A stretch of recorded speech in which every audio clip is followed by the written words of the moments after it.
ਸਤਿ ਸ਼੍ਰੀ ਅਕਾਲ। ਤੁਸੀਂ ਜੁੜੇ ਹੋਏ ਹੋ ਪੰਜਾਬੀ ਰੇਡੀਓ USA ਦੇ ਨਾਲ ਤੇ ਮੈਂ ਹਾਂ ਪ੍ਰਵੀਨ ਸ਼ਰਮਾ ਲੈ ਕੇ ਹਾਜ਼ਰ ਹਾਂ ਪ੍ਰੋਗਰਾਮ ਖਬਰ ਤੇ ਨਜ਼ਰ ਪ੍ਰੋਗਰਾਮ ਦੇ ਵਿੱਚ ਕੀ ਅਹਿਮ ਤੇ ਕੀ ਖਾਸ ਖਬਰਾਂ ਨੂੰ ਲੈ ਕੇ ਚਰਚਾ ਕਰਨ ਦੇ ਲਈ ਜੁੜ ਚੁੱਕੇ ਨੇ ਮਿੰਟੂ ਗੁਰਸਰੀਗਾ ਜੀ। ਸਵਾਗਤ ਹੈ ਜੀ ਪੰਜਾਬੀ ਰੇਡੀਓ USA ਤੇ।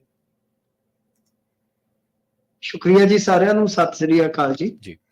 ਅੱਗੇ ਵਧਣ ਤੋਂ ਪਹਿਲਾਂ ਧੰਨਵਾਦ ਕਰਦੇ ਚੱਲੀਏ ਸਪਾਂਸਰਸ ਦਾ ਜਿਹੜੇ ਜ਼ਰੀਆ ਬਣਦੇ ਨੇ ਇਹਨਾਂ ਪ੍ਰੋਗਰਾਮਾਂ ਨੂੰ ਤੁਹਾਡੇ ਤੱਕ ਪਹੁੰਚਾਉਣ ਦੇ ਲਈ। ਖਾਲਸਾ ਇੰਸ਼ੋਰੈਂਸ ਏਜੰਸੀ ਵਾਲੇ, ਜਿਨ੍ਹਾਂ ਤੋਂ ਤੁਸੀਂ ਹਰ ਤਰੀਕੇ ਦੀ ਇੰਸ਼ੋਰੈਂਸ ਲੈ ਸਕਦੇ ਹੋ।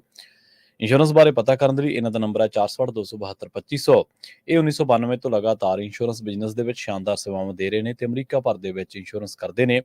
ਓਬਾਮਾ ਕੇਅਰ, ਮੈਡੀਕੇਅਰ ਜਾਂ ਫਿਰ ਕਵਰਡ ਕੈਲੀਫੋਰਨੀਆ ਬਾਬਤ ਪਾਲਿਸੀ ਕਰਵਾਉਣ ਦੇ ਲਈ, ਸਲਾਹ ਲੈਣ ਦੇ ਲਈ ਅੱਜ ਹੀ ਕਾਲ ਕਰੋ 468-272-2500 ਤੇ।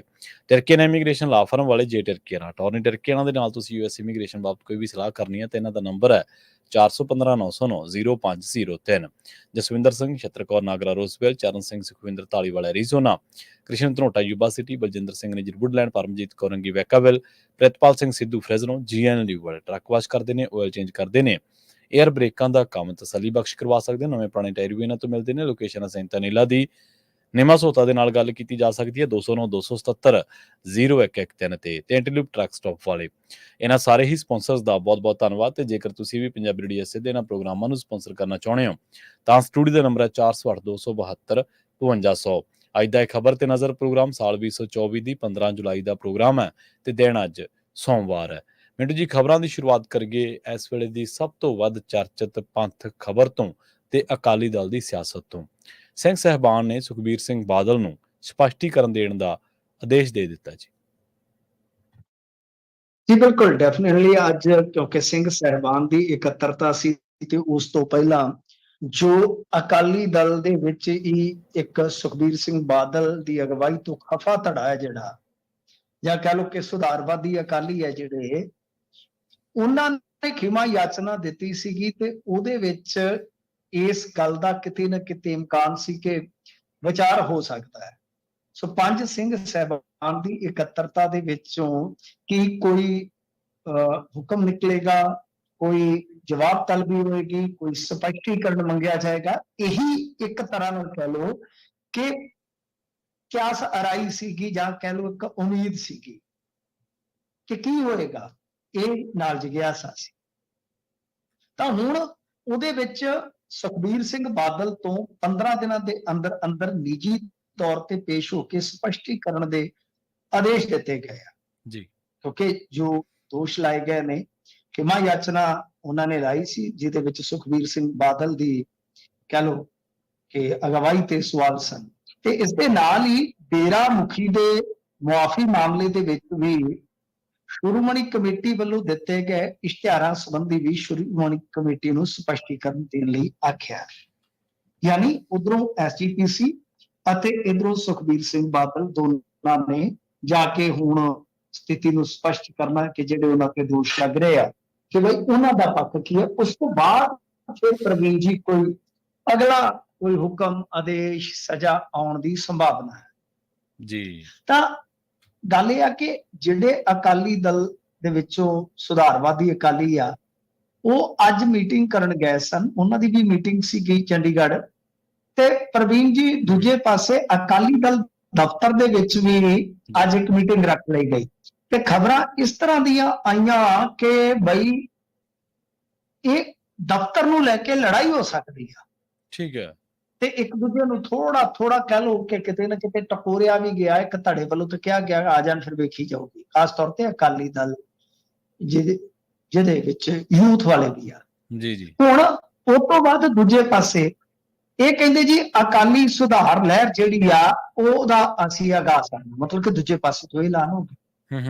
ਅੱਛਾ, ਉਹਦਾ ਕਨਵੀਨਰ ਕੌਣ ਹੋਏਗਾ? ਦੱਸਦੇ ਆ ਕਿ 2 ਲੀਡਰ ਉਹਦੇ ਤੋਂ ਗਾਇਬ, ਯਾਨੀ ਬਾਗੀਆਂ ਦੇ ਵਿੱਚ ਫੇਰ ਨਾਰਾਜ਼ਗੀ। ਤੇ ਜਾ ਕੇ ਦੱਸਦੇ ਆ ਕਿ ਮਨਾ ਕੇ ਇੱਕ ਲੀਡਰ ਦੂਜੇ ਲੀਡਰ ਨੂੰ ਘਰੇ ਜਾ ਕੇ ਫੋਟੋਆਂ ਪਾਉਂਦਾ ਹੈ। ਵਡਾਲਾ ਸਾਹਿਬ ਤੇ ਪ੍ਰੇਮ ਸਿੰਘ ਚੰਦੂਮਾਜਰਾ ਦਾ ਜੀ। ਤਾਂ ਮਤਲਬ ਕਿ ਇਸ ਤਰ੍ਹਾਂ ਦੀਆਂ ਗੱਲਾਂ ਹੋਈਆਂ ਕਿ ਪ੍ਰੇਮ ਸਿੰਘ ਚੰਦੂਮਾਜਰਾ ਕਿਤੇ ਨਾ ਕਿਤੇ ਖਫਾ ਹੋਵੇ ਵਡਾਲਾ ਸਾਹਿਬ ਨਾਲ, ਇਹਨਾਂ ਦੀ ਆਪਸ ਦੇ ਵਿੱਚ ਕੋਈ ਨਾਰਾਜ਼ਗੀ ਹੋਈ ਜਿਸ ਨੂੰ ਫਿਰ ਇਹ ਵਿਖਾਇਆ ਗਿਆ ਕਿ ਦੂਰ ਕਰ ਲਿਆ ਗਿਆ। ਤਾਂ ਦਿਨ ਭਰ ਇਹ ਹਲ ਚੱਲ ਰਹੀ ਹੈ। ਹੁਣ ਉਸ ਗੱਲ ਦੀ ਗੱਲ ਕਰ ਲਈਏ ਜਿਹੜੀ ਗੱਲ ਕਿਤੇ ਵੀ ਇਸ ਦ੍ਰਿਸ਼ਟਾਂਤ ਚ ਨਹੀਂ। ਹੂੰ ਕਿਉਂਕਿ ਦੋਨੇ ਹੀ ਧਿਰਾਂ ਮੇਰੀ ਨਜ਼ਰੇ ਫਸਣਗੀਆਂ। ਧਾਰਮਿਕ ਤੌਰ ਤੇ ਜੇ ਦੇਖੀਏ ਤਾਂ ਅੱਜ ਅਕਾਲੀ ਦਲ ਬਾਦਲ ਦੇ ਜਿਹੜੇ ਬੁਲਾਰੇ ਆ ਹੂੰ ਹੂੰ ਕਲੇਰ ਸਾਹਿਬ, ਉਹਨਾਂ ਨੇ ਤਾਂ ਸ਼ਰੇਆਮ ਕਹਿ ਦਿੱਤਾ, ਉਹਨਾਂ ਆਖਿਆ ਕਿ ਇਹਨਾਂ ਨੇ ਸਿਆਸੀ ਅਖਾੜਾ ਬਣਾ ਦਿੱਤਾ। ਹੂੰ ਪਰ ਇਹੀ ਦੋਸ਼ ਸੁਖਬੀਰ ਸਿੰਘ ਬਾਦਲ ਉਹਨਾਂ ਤੇ ਵੀ ਤੇ ਲੱਗੇ ਨੇ। ਹੁਣ ਮੇਰੀ ਨਜ਼ਰ ਦੇ ਵਿੱਚ ਇਹ ਦੋਵੇਂ ਧਿਰਾਂ ਫਸਣਗੇ ਤੇ ਗੱਲ ਇਹ ਹੋਏਗੀ ਕਿ ਜਦੋਂ ਹੁਣ ਇੱਥੇ ਸਾਰਾ ਕੁਝ ਆਪਾਂ ਇਹ ਵੇਖ ਲਿਆ ਕਿ ਗੱਲ ਅਕਾਲ ਤਖਤ ਸਾਹਿਬ ਤੇ ਖੜ ਗਈ ਆ, ਹੂੰ ਤੇ ਫਿਰ ਕਿਉਂ ਨਾ ਇੱਕ ਉਮੀਦ ਐਸੀ ਵੀ ਤੁਸੀਂ ਕਰ ਸਕੋ ਜਿਹਦੇ ਚ ਦੋਹਾਂ ਹੀ ਧਿਰਾਂ ਨੂੰ ਕੋਈ ਧਾਰਮਿਕ ਸਜ਼ਾ ਲੱਗ ਜਾਵੇ। ਹੂੰ ਉਸ ਤੋਂ ਬਾਅਦ ਦੋਹਾਂ ਹੀ ਧਿਰਾਂ ਨੂੰ ਜੀ ਰਲੇਵੇਂ ਦੇ ਹੁਕਮ ਹੋ ਜਾਣ ਹੂੰ ਤੇ ਸੱਪ ਵੀ ਮਰ ਜਾਵੇ, ਸੋਟਾ ਵੀ ਵੱਜ ਜਾਵੇ। ਜੀ ਕਿਉਂਕਿ ਅੱਧਾ ਪਚੱਧਾ ਕਲੇਸ਼ ਦਾ ਕਾਰਨ ਤੇ ਅਈਓ ਆ ਨਾ ਕਿ ਸੁਖਬੀਰ ਸਿੰਘ ਬਾਦਲ ਅਕਾਲ ਤਖਤ ਸਾਹਿਬ ਤੇ ਜਾ ਕੇ ਮਾਫੀ ਮੰਗੇ ਹੂੰ ਤੇ ਅਕਾਲੀ ਦਲ ਵਾਲੇ ਕਹਿੰਦੇ ਕਿ ਭਾਈ ਸ੍ਰੀ ਅਕਾਲ ਤਖਤ ਸਾਹਿਬ ਤੋਂ ਤਾਂ ਜੇ ਕਾਂ ਹੱਥ ਵੀ ਸੁਣਿਆ ਆ ਜਾਏਗਾ, ਅਸੀਂ ਤੇ ਮੁਨਕਰ ਨਹੀਂ ਹੋਵਾਂਗੇ, ਬਈ 1 ਮਿੰਟ ਨਹੀਂ ਲਾਵਾਂਗੇ। ਹੂੰ ਹੂੰ ਤਾਂ ਤੁਸੀਂ ਇਹ ਵੀ ਸੋਚ ਸਕਦੇ ਹੋ, ਇਹ ਸੰਭਾਵਨਾ ਬਣ ਸਕਦੀ ਆ ਤੇ ਅੱਗੇ ਵੀ ਇਸ ਤਰ੍ਹਾਂ ਦੇ ਹੁਕਮ ਜਿਹੜੇ ਆ ਉਹ ਹੋਏ ਨੇ ਅਕਾਲ ਤਖਤ ਸਾਹਿਬ ਤੋਂ। ਜੋ ਰਣਜੀਤ ਸਿੰਘ ਜੀ ਦਾ ਮਾਮਲਾ ਸੀਗਾ, ਆ ਜਿਹੜੇ ਹੁਣ ਇਲੈਕਸ਼ਨ ਵੀ ਲੜਦੇ ਆ, ਤੁਹਾਨੂੰ ਪਤਾ ਹੋਏਗਾ, ਭਾਈ ਰਣਜੀਤ ਸਿੰਘ, ਜੀ ਭਾਈ ਰਣਜੀਤ ਸਿੰਘ ਇਸੇ ਕਰਕੇ ਬਾਦਲਾਂ ਦੀ ਅੱਖ ਵਿੱਚ ਰੜਕੇ ਸਨ। ਇਹ ਪੁਰਾਣੀਆਂ ਗੱਲਾਂ ਨੇ ਕਿ ਉਹਨਾਂ ਨੇ ਟੌੜਾ ਤੇ ਬਾਦਲ ਨੂੰ ਇੱਕ ਖਾਸ ਮੌਕੇ ਤੇ, ਸ਼ਾਇਦ 1999 ਵਾਲਾ ਮੌਕਾ ਸੀ ਉਦੋਂ, ਤੇ ਉਸ ਵੇਲੇ ਆਖਿਆ ਸੀਗਾ ਕਿ ਇਕੱਤਰਤਾ ਹੋਣੀ ਚਾਹੀਦੀ। ਤਾਂ ਤੁਸੀਂ ਦੇਖ ਲਓ ਕਿ ਕਿਹੋ ਜਿਹੀ ਇਕੱਤਰਤਾ ਮਹਿੰਗੀ ਪਈ। ਤਾਂ ਮੇਰੇ ਕਹਿਣ ਦਾ ਮਤਲਬ ਇਹ ਕਿ ਇਹ ਕੋਈ ਨਵੀਂ ਗੱਲ ਨਹੀਂ, ਮੈਂ ਜਿਹੜੀ ਤੁਹਾਨੂੰ ਗਾਂ ਦੀ ਗੱਲ ਦੱਸਦੀ ਆ ਕਿ ਇਹ ਕੋਈ ਨਵੀਂ ਗੱਲ ਨਹੀਂ ਹੋਏਗੀ, ਕੋਈ ਹਲੋਕਾਰੀ ਗੱਲ ਨਹੀਂ ਹੋਏਗੀ। ਜੇ ਇਸ ਤਰ੍ਹਾਂ ਹੋ ਜਾਂਦਾ, ਜੇਲ੍ਹ ਆ ਕੇ ਕਹਿ ਰਿਹਾ ਵਾਂ, ਅੱਗੇ ਹੋਇਆ ਜੀ, ਅੱਗੇ ਇਸ ਤਰ੍ਹਾਂ ਹੋਇਆ, ਤਾਂ ਦੇਖੋ ਹੁਣ ਅੱਗੇ ਕੀ ਬਣਦਾ। ਤੇ ਬਾਕੀ ਸੁਖਬੀਰ ਸਿੰਘ ਬਾਦਲ 15 ਦਿਨਾਂ ਦੇ ਵਿੱਚ ਇੱਕ ਤਰ੍ਹਾਂ ਨਾਲ ਕਹਿ ਲਓ ਇਹਨਾਂ ਨੂੰ ਤਲਬ ਹੀ ਕੀਤਾ ਗਿਆ। ਜੇ ਆਪਾਂ ਵੇਖੀਏ ਤਾਂ ਉਹ 15 ਦਿਨਾਂ ਦੇ ਅੰਦਰ ਅੰਦਰ ਜਾ ਕੇ ਆਪਣਾ ਜਿਹੜਾ ਹੈ ਉਹ ਉੱਥੇ ਸਪਸ਼ਟੀਕਰਨ ਦੇਣ। ਜੀ ਜੀ ਬਿਲਕੁਲ। ਮਿੰਟੂ ਜੀ, ਆਪਾਂ ਲਗਾਤਾਰ ਪਿਛਲੇ ਕਈ ਹਫ਼ਤਿਆਂ ਤੋਂ ਹੀ ਇਸ ਮੁੱਦੇ ਤੇ ਗੱਲਬਾਤ ਕਰਦੇ ਆ ਰਹੇ ਹਾਂ, ਅਕਾਲੀ ਦਲ ਦੀ ਪਾਟੋ ਧਾੜ ਤੇ। ਜਿਵੇਂ ਤੁਸੀਂ ਕਿਹਾ ਵੀ ਜਦੋਂ ਜਿਹੜਾ ਹੁਕਮ ਆ ਗਿਆ ਉਹ ਮੰਨਣਾ ਪਊਗਾ, ਤੇ ਕਿਤੇ ਸੱਪ ਵੀ ਵੱਜੇ ਤੇ ਸੱਪ ਵੀ ਮਰ ਜੇ ਤੇ ਸੋਟਾ ਵੀ ਵੱਜੇ, ਉਹ ਉਸ ਗੱਲ ਵੱਲ ਨੂੰ ਵਧਿਆ ਜਾ ਰਿਹਾ। ਪਰ ਹੁਣ ਜਿਹੜੇ ਦੂਜੇ ਜਿਨ੍ਹਾਂ ਨੂੰ ਤੁਸੀਂ ਕਹਿੰਦੇ ਆ ਬਾਗੀ ਅਕਾਲੀ ਆਗੂ ਕਹਿ ਦਿੰਦੇ ਆ ਕਈ ਲੋਕ, ਜਾਂ ਕਹਿ ਦਿੰਦੇ ਆ ਵੀ ਜਿਹੜੇ ਦੂਜੇ ਧੜੇ ਵਾਲੇ ਆ, ਨਹੀਂ ਉਹ ਆਂਦੇ ਸਾਨੂੰ ਬਾਗੀ ਨਾ ਆਖੋ ਵੀਰ ਬਣ ਕੇ। ਅੱਛਾ ਵਾਹ ਠੀਕ ਹੈ, ਚਲੋ ਬਾਗੀ ਤਾਂ ਨਹੀਂ ਸਮਝ ਆਖਦੇ, ਪਰ ਜਿਹੜੇ ਦੋਸ਼ਾਂ ਲਈ ਸੁਖਬੀਰ ਬਾਦਲ ਨੂੰ ਤਲਬ ਕੀਤਾ ਗਿਆ ਸੀ ਤਾਂ ਉਹ ਵੀ ਉਦੋਂ ਨਾਲ ਹੀ ਨਾ ਸਾਰਾ ਕੁਝ ਲੋਕਾਂ ਦੇ ਕੋਲ ਫੋਟੋਆਂ। ਮੈਂ ਤੇ ਤੁਹਾਨੂੰ ਕਹਿ ਰਿਹਾ ਨਾ ਕਿ ਮੇਰੀ ਨਜ਼ਰ ਦੇ ਵਿੱਚ ਦੋਵੇਂ ਧਿਰਾਂ ਫਸਣਗੀਆਂ, ਤੇ ਦੋਵੇਂ ਧਿਰਾਂ ਜਦੋਂ ਫਸਣਗੀਆਂ ਤੇ ਦੋਵਾਂ ਧਿਰਾਂ ਨੂੰ ਇੱਕ ਰਸਤਾ ਮਿਲ ਜਾਏਗਾ।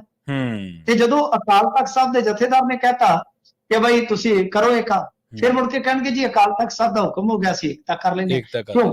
ਦੇਖੋ ਤੁਸੀਂ ਇਹਦੇ ਵਿੱਚ ਇੱਕ ਚੀਜ਼ ਵੇਖੋ ਨਾ ਪ੍ਰਵੀਨ ਜੀ, ਕਿ ਜਿਸ ਝੁੰਦਾ ਕਮੇਟੀ ਦੀਆਂ ਸਿਫਾਰਿਸ਼ਾਂ ਲਾਗੂ ਕਰਾਉਣ ਵਾਸਤੇ ਲੜ ਰਹੇ ਨੇ ਢੀਂਡਸਾ ਪਿਓ ਪੁੱਤਰ, ਤੇ ਉਸੇ ਹੀ ਝੁੰਦਾ ਦੇ ਖਿਲਾਫ ਇਹਨਾਂ ਨੇ ਔਨ ਦਾ ਰਿਕਾਰਡ ਆ ਕੇ ਆਖਿਆ ਕਿ ਅਸੀਂ ਪ੍ਰਚਾਰ ਨਹੀਂ ਕਰਨਾ, ਇਹਨੂੰ ਟਿਕਟ। ਹਾਂਜੀ, ਜਦੋਂ ਇਹਨਾਂ ਨੂੰ ਸੰਗਰੂਰੋਂ ਟਿਕਟ ਨਹੀਂ ਮਿਲੀ। ਤਾਂ ਮਤਲਬ ਇਹ ਸਾਰੀਆਂ ਚੀਜ਼ਾਂ ਜਿਹੜੀਆਂ ਲੋਕ ਦੇਖਦੇ ਆ, ਮੈਂ ਤਾਂ ਹੀ ਕਹਿ ਰਿਹਾ ਵਾਂ ਕਿ ਮੇਰੀ ਜਾਚੇ ਤੇ ਦੋਵੇਂ ਧਿਰਾਂ ਹੀ ਜ਼ਿੰਮੇਵਾਰ ਨੇ, ਦੋਵੇਂ ਧਿਰਾਂ ਹੀ ਫਿਰ ਜੇ ਜ਼ਿੰਮੇਵਾਰ ਨੇ ਇਹਨਾਂ ਸਾਰੀਆਂ ਗੱਲਾਂ ਲਈ, ਤੇ ਦੋਵੇਂ ਚੀਜ਼ਾਂ ਫਿਰ ਕਿਤੇ ਨਾ ਕਿਤੇ ਕਹਿ ਲਓ ਕਿ ਦੋਵੇਂ ਧਿਰਾਂ ਵਾਸਤੇ ਇਹ ਬਰੋਬਰ ਹੀ ਹੋਣਗੀਆਂ। ਚਾਹੇ ਕੁਝ ਵੀ ਆਵੇ, ਧਾਰਮਿਕ ਸਜ਼ਾ ਆਵੇ ਜਾਂ ਏਕੇ ਦਾ ਹੁਕਮ ਆਵੇ, ਤੇ ਇਹ ਸਾਰਾ ਕੁਝ ਬਰਾਬਰ ਹੀ ਚੱਲੇਗਾ। ਸੋ ਇਸ ਵਾਸਤੇ ਇਹ ਨਹੀਂ ਹੈਗਾ ਕਿ ਉਹਨਾਂ ਤੇ ਸਵਾਲ ਨਹੀਂ ਹੋਣੇ। 2007 ਤੋਂ ਲੈ ਕੇ 2024 ਤੱਕ ਇਹ ਤੇ ਆਪ ਇਲੈਕਸ਼ਨ ਲੜਦੇ ਰਹੇ ਸੁਧਾਰਵਾਦੀ। ਮੈਂ ਇਹਨਾਂ ਨੂੰ ਪਿਆਰ ਨਾਲ ਸੁਧਾਰਵਾਦੀ ਕਹਿ ਦਿੰਦਾ, ਤੇ ਬਾਕੀ ਆਖਿਆ ਥੋੜਾ ਗੁੱਸਾ ਕਰ ਜਾਂਦੇ ਨੇ। ਬਜ਼ੁਰਗ ਹੈਗੇ ਨੇ ਵਿੱਚੋਂ, ਉਹ ਜ਼ਿਆਦਾ ਗੁੱਸਾ ਸਿਹਤ ਵਾਸਤੇ ਚੰਗਾ ਨਹੀਂ ਹੁੰਦਾ, ਆਪਾਂ ਕਹਿੰਦੇ ਕਾਹਨੂੰ ਦਵਾਉਣਾ। ਤਾਂ ਇਸ ਕਰਕੇ ਬਈ ਗੱਲ ਇਹ ਆ ਕਿ ਇਹ 7 ਤੋਂ ਲੈ ਕੇ 24 ਤੱਕ ਆਪ ਤੇ ਇਲੈਕਸ਼ਨ ਲੜੇ ਆ, ਨਾਲ ਗਾਂ ਇਹਨਾਂ ਨੇ ਆਪਣੇ ਭਤੀਜੇ ਪੁੱਤਰਾਂ ਨੂੰ ਵੀ ਇਲੈਕਸ਼ਨ ਲੜਵਾਏ ਹੋਏ। ਜੀ ਬਿਲਕੁਲ। ਤੇ ਅਗਲੀ ਖਬਰ ਦੇ ਵੱਲ ਵਧੀਏ ਮਿੰਟ ਜੀ, ਗੱਲ ਕਰੀਏ ਆਪਾਂ ਇਸੇ ਤਰ੍ਹਾਂ ਇੱਕ ਹੋਰ ਅਹਿਮ ਮੁੱਦੇ ਨੂੰ ਲੈ ਕੇ। ਅਕਾਲੀ ਦਲ ਦੀ ਪੋਲਿਟਿਕਸ ਨੂੰ ਤਾਂ ਆਪਾਂ ਗੱਲ ਕਰ ਹੀ ਚੁੱਕੇ ਹਾਂ, ਤੇ ਪਰ ਨਾਲ ਹੀ ਕਈ ਜਿਹੜੀਆਂ ਖਬਰਾਂ ਨੇ ਉਹ ਇਸ ਤਰ੍ਹਾਂ ਦੀਆਂ ਵੀ ਆ ਰਹੀਆਂ ਨੇ ਕਿ ਹੁਣ ਅੱਗੇ ਜਿਹੜਾ ਕੁਛ ਕੁ ਮਾਮਲੇ ਜਿਹੜੇ ਨੇ ਉਹ ਸਿੰਘ ਸਾਹਿਬਾਨ ਦੀ ਇਕੱਤਰਤਾ ਤੋਂ ਬਾਅਦ, ਜਿਵੇਂ ਅੰਮ੍ਰਿਤਪਾਲ ਸਿੰਘ ਨੇ ਹੁਣ ਜੇਲ੍ਹ ਤੋਂ ਚਿੱਠੀ ਲਿਖੀ ਹੈ ਜੀ ਕੋਈ? ਦੇਖੋ, ਚਿੱਠੀ ਜਿਹੜੀ ਆ ਉਹ ਲਿਖੀ ਆ ਸਪੀਕਰ ਨੇ ਜੀ। ਵੈਸੇ ਤੇ ਇਹ ਸਾਫ਼ ਆ, ਆਪਾਂ ਪਹਿਲਾਂ ਹੀ ਦੱਸ ਦਿੱਤਾ ਸੀ ਆਪਣੀ ਆਡੀਅנס ਨੂੰ ਕਿ ਐਸਜੀਪੀਸੀ ਦਾ ਇਲੈਕਸ਼ਨ ਅੰਮ੍ਰਿਤਪਾਲ ਸਿੰਘ ਦੀ ਧਿਰ ਲੜੇਗੀ। ਤੇ ਤੁਸੀਂ ਦੇਖ ਲਓ ਕਿ ਅੰਮ੍ਰਿਤਪਾਲ ਸਿੰਘ ਦੇ ਫਾਦਰ ਸਾਹਿਬ ਕਿੰਨੀ ਵਾਰੀ ਅਪੀਲ ਕਰ ਚੁੱਕੇ ਆ ਕਿ ਐਸਜੀਪੀਸੀ ਦੀਆਂ ਵੋਟਾਂ ਬਣਾਓ ਵੱਧ ਤੋਂ ਵੱਧ। ਤਾਂ ਇਹ ਜਿਹੜਾ ਚਲੋ ਪੰਥਕ ਰਾਜਨੀਤੀ ਦਾ ਆਪਾਂ ਪ੍ਰਕਰਣ ਹੈ, ਇਸ ਨੂੰ ਇੱਕ ਵਾਰੀ ਵਿਰਾਮ ਦੇ ਦਿੰਦੇ ਆ। ਇਹਦੇ ਵਿੱਚ ਕਾਫੀ ਹਾਲੇ ਉਹਨਾਂ ਦਾ ਡਿਵੈਲਪਮੈਂਟਸ ਆਉਣ ਦੀ। ਪਰ ਦੂਜੇ ਪਾਸੇ ਜੇ ਦੇਖੋਗੇ ਤਾਂ ਇਹ ਜਿਹੜਾ ਪੱਤਰ ਲਿਖਿਆ ਗਿਆ ਇਹ ਲੋਕ ਸਭਾ ਦੇ ਸਪੀਕਰ ਨੂੰ ਲਿਖਿਆ ਗਿਆ, ਕਿਉਂਕਿ 22 ਜੁਲਾਈ ਤੋਂ ਮੌਨਸੂਨ ਸੈਸ਼ਨ ਸ਼ੁਰੂ ਹੋਣਾ ਹੈ। ਤਾਂ ਮੌਨਸੂਨ ਸੈਸ਼ਨ ਜਿਹੜਾ ਸ਼ੁਰੂ ਹੋਵੇਗਾ ਉਹਦੇ ਵਿੱਚ ਹਿੱਸਾ ਲੈਣ ਵਾਸਤੇ ਅੰਮ੍ਰਿਤਪਾਲ ਸਿੰਘ ਹੋਰਾਂ ਨੇ ਖੱਤ ਲਿਖਿਆ ਕਿ ਬਈ ਮੈਨੂੰ ਇਹਦੇ ਵਿੱਚ ਸ਼ਿਰਕਤ ਕਰਨ ਦਾ ਮੌਕਾ ਦਿੱਤਾ ਜਾਵੇ। ਹੁਣ ਇਸੇ ਗੱਲ ਦਾ ਆਪਾਂ ਅੱਗੇ ਵੀ ਜ਼ਿਕਰ ਵਾਰ-ਵਾਰ ਕੀਤਾ ਸੀਗਾ ਕਿ ਦੇਖੋ, ਜੇਲ੍ਹ ਵਿੱਚ ਬੈਠੇ ਕਿਸੇ ਵੀ ਚੁਣੇ ਹੋਏ ਨੁਮਾਇੰਦੇ ਨੂੰ ਇਹ ਨਹੀਂ ਹੈ ਕਿ ਜਿੱਤ ਕੇ ਸਾਰੀਆਂ ਘਟਨਾਵਾਂ ਜਿਹੜੀਆਂ ਮੁੜ ਕੇ ਟੱਕਰਦੀਆਂ ਨਹੀਂ।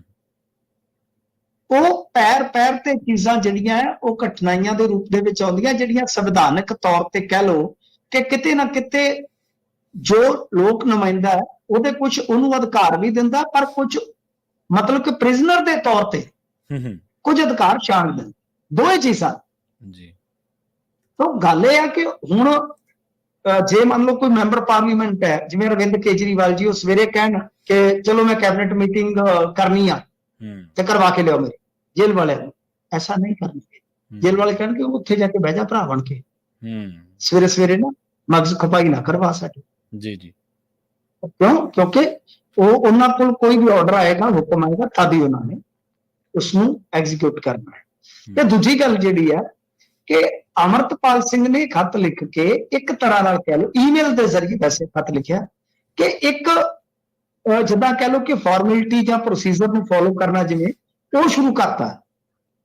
ਹੁਣ ਜੇ ਫਰਜ਼ ਕਰੋ ਇਜਾਜ਼ਤ ਇਹ ਨਹੀਂ ਦੇਣਗੇ ਸਪੀਕਰ ਸਾਹਿਬ ਜੀ, ਤਾਂ ਫਿਰ ਕੋਰਟ ਦੇ ਥਰੂ ਪਰਮਿਸ਼ਨ ਮੰਗੀ ਜਾ ਸਕਦੀ। ਪਰ ਦੂਜੀ ਗੱਲ, ਜੇ ਮੰਨ ਲਓ ਇਹ ਨਹੀਂ ਦਿੰਦੇ ਪਰਮਿਸ਼ਨ, ਤੇ ਇੱਕ ਚੀਜ਼ ਹੋਰ ਕੀਤੀ ਜਾਏਗੀ ਨਾ ਕਿ ਉਸੇ ਹੀ ਸਪੀਕਰ ਨੂੰ ਫਿਰ ਲਿਖ ਕੇ ਘਲਾ ਦਿੱਤਾ ਜਾਏਗਾ ਕਿ ਕਿਰਪਾ ਕਰਕੇ ਬਈ ਫਿਰ ਮੇਰੀ ਹਾਜ਼ਰੀ ਮਾਫ ਕਰ ਦਿਓ।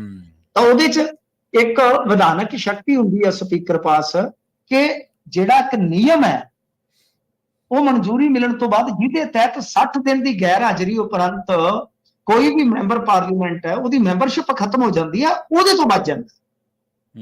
ਤਾਂ ਦੋਏ ਚੀਜ਼ਾਂ ਨੇ ਕਿ ਅੰਮ੍ਰਿਤਪਾਲ ਸਿੰਘ ਕਹਿ ਲਓ ਕਿ ਸ਼ਿਰਕਤ ਵਾਸਤੇ ਤੇ ਜਾ ਹੀ ਰਹੇ, ਕੱਲ ਨੂੰ ਇਨ ਕੇਸ ਉਹ ਸ਼ਿਰਕਤ ਦਾ ਇੱਕ ਕੰਮ ਜਾਂ ਦਰਵਾਜ਼ਾ ਜਿਹੜਾ ਹੈ ਉਹ ਨਹੀਂ ਖੁੱਲਦਾ, ਤਾਂ ਫਿਰ ਉਸ ਸੂਰਤ ਦੇ ਵਿੱਚ ਜਿਹੜੀ ਮੈਂਬਰਸ਼ਿਪ ਜਾਂਦੀ ਹੈ ਗੈਰ ਹਾਜ਼ਰੀ ਕਰਕੇ, ਤਾਂ ਉਹ ਬੈਠਕਾਂ ਦੇ ਵਿੱਚ ਜਿਹੜੀ ਸ਼ਮੂਲੀਅਤ ਨਹੀਂ ਹੋਏਗੀ, ਤਾਂ ਉਹ ਮੈਂਬਰਸ਼ਿਪ ਬਚੀ ਰਹੇ। ਸੋ ਬੜੀ ਇਹਨਾਂ ਦੀ ਕਹਿ ਲਓ ਕਿ ਜਿਹੜੀ ਲੀਗਲ ਟੀਮ ਹੈ ਨਾ, ਬੜੀ ਸੋਚ ਸਮਝ ਕੇ ਚੱਲ ਰਹੀ ਹੈ ਕਿ ਹਰੇਕ ਫਾਰਮੈਲਿਟੀ ਜਿਹੜੀ ਹੈ ਵੇਲੇ ਸਿਰ ਪੂਰੀ ਕੀਤੀ ਜਾਵੇ। ਜੀ ਦੇਖਣਾ ਹੋਏਗਾ ਹੁਣ ਕਿ ਕੀ ਸਪੀਕਰ ਸਾਹਿਬ ਪਰਮਿਸ਼ਨ ਦਿੰਦੇ ਨੇ। ਜੇ ਪਰਮਿਸ਼ਨ ਦਿੰਦੇ ਤਾਂ ਫਿਰ ਤਾਂ ਨਿਯਮ ਲਾਗੂ ਹੋਣਾ ਹੀ ਨਹੀਂ, ਕਿਉਂਕਿ ਸਹੁੰ ਚੁੱਕੀ ਉਸ ਤੋਂ ਬਾਅਦ ਤੁਸੀਂ ਕਿਸੇ ਸੈਸ਼ਨ 'ਚ ਜਾ ਰਹੇ ਹੋ, ਉਹਦੇ ਤੋਂ ਦਿਨ ਗਿਣਨੇ ਸ਼ੁਰੂ ਹੋ ਗਏ, ਤਾਂ ਉਹ ਚੀਜ਼ ਕਹਿ ਲਓ ਕਿਤੇ ਨਾ ਕਿਤੇ ਫਿਰ ਲਾਗੂ ਨਹੀਂ ਹੁੰਦੀ।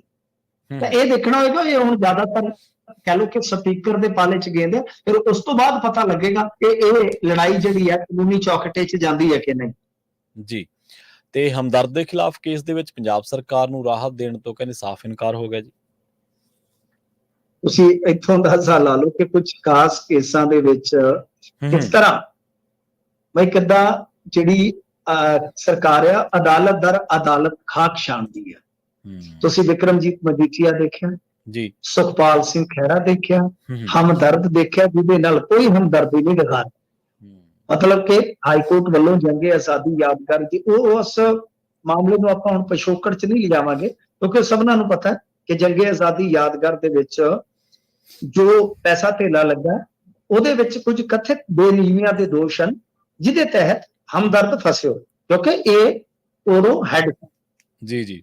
ਹੁਣ ਬਾਅਦ ਦੇ ਵਿੱਚ ਜਦੋਂ ਇਹ ਕੁੜਕੇ 'ਚ ਲਿਆਂਦੇ ਗਏ ਤਾਂ ਕੁੜਿੱਕੇ 'ਚ ਲਿਆਉਣ ਦਾ ਇੱਕ ਵੱਡਾ ਕਾਰਨ ਤੇ ਮੈਂ ਤੁਹਾਨੂੰ ਸਿੱਧੀ ਗੱਲ ਦੱਸਾਂ, ਐਡਾਂ ਬੰਦ ਕਰਨ ਤੋਂ। ਕਿਉਂਕਿ ਅਜੀਤ ਵਾਲਿਆਂ ਨੂੰ ਕਿਹਾ ਗਿਆ ਕਿ ਖਬਰਾਂ ਲਾਓ ਮਨ ਮਾਫ, ਉਹਨਾਂ ਨੇ ਇਨਕਾਰ ਕੀਤਾ, ਇਹਨਾਂ ਨੇ ਐਡਾਂ ਬੰਦ ਕਰ ਦਿੱਤੀਆਂ, ਉਹਨਾਂ ਚੱਕ ਕੇ ਤੇ ਖਬਰਾਂ ਇਹਨਾਂ ਦੀਆਂ ਐਸੀਆਂ ਠੋਕੀਆਂ ਕਿ ਚੀਕਾਂ ਕਢਾਤੀਆਂ। ਤਾਂ ਇੱਥੋਂ ਕਹਾਣੀ ਵੱਧਦੀ ਤੁਹਾਡੇ ਸਾਹਮਣੇ ਹੀ ਹੈ।